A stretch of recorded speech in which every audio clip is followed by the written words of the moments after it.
आज आपण शेव बटाटा पुरी मुंबई स्टाईलने करूया। मस्तपैकी छान चमचमीत करू आणि खाऊया। हे बघा, मी ह्या पद्धतीने बटाटा उकडून घेतलेला आहे। त्यात थोडा टोमॅटो आणि कांदा टाकला होता, मी अजून टाकणार आहे। ह्या पुऱ्या असतात त्या, ह्याच्यावरती शेव बटाटा पुरी करतात। कोथिंबीर, कांदा, टोमॅटो, मीठ, चाट मसाला आणि लाल तिखट मिरची आणि लसूण आलं घालून केलेलं हे तिखट आहे। आणि हे हिरवी मिरची घालून केलेला आहे। हिरवी मिरची, कोथिंबीर आणि पुदिना। हे दही थोडंसं किंचित असं पातळ करून घेतलेलं आहे आणि ह्यातलं मी तांबडं तिखट घेणार आहे। आता आपण करायला सुरुवात करूया। सुरुवातीला काय करायचं की हे जे बटाटा आपण उकडून कुस्करून घेतलेला आहे त्याच्यामध्ये कांदा घालून घ्यायचा आहे।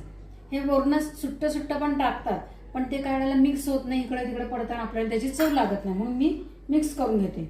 हा त्याच्यात टोमॅटो घालून घेणार आहे। हे टोमॅटो घालून सगळा ह्याच्यात घालून घ्यायचा। त्याच्यामध्ये थोडीशी कोथिंबीर आधी घालून घ्यायची आहे आणि त्याच्यात तांबडं तिखट घालायचं आहे। तांबडं तिखट टाकल्यामुळे कशी होती, सगळ्याला ह्याच्यात मिक्स होतं ते। तुम्हाला जेवढं तिखट हवं असेल त्या पद्धतीने टाका त्याच्यात। आता हे बाजूला ठेवायचं आणि थोडंसं ह्याच्यातलं मीठ ह्याच्यात घ्यायचं घालून।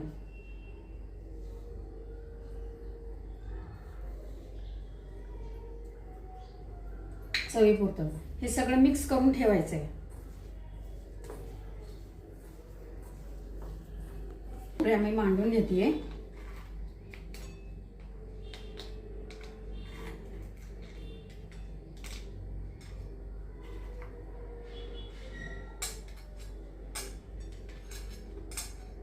अशा या मांडून घ्यायच्या पुऱ्या।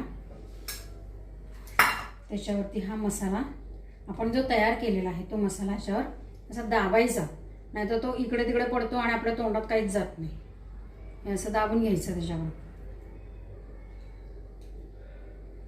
हे सुट्ट पण टाकतात, कांदा टोमॅटो सगळं सुट्ट पण टाकतात। ती लावून घेतलेला आहे। आता ह्याच्यावरती आपलं तांबडा जो आपण तिखट केलेला आहे ते ह्याच्यावर पसरवून द्यायचं आहे। कोथिंबीरीचं जे पुदिना घालून केलेलं आहे ते ह्याच्यावर घालून,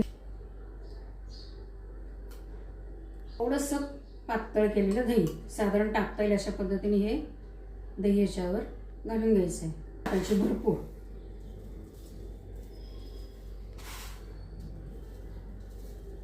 कोथिंबीर।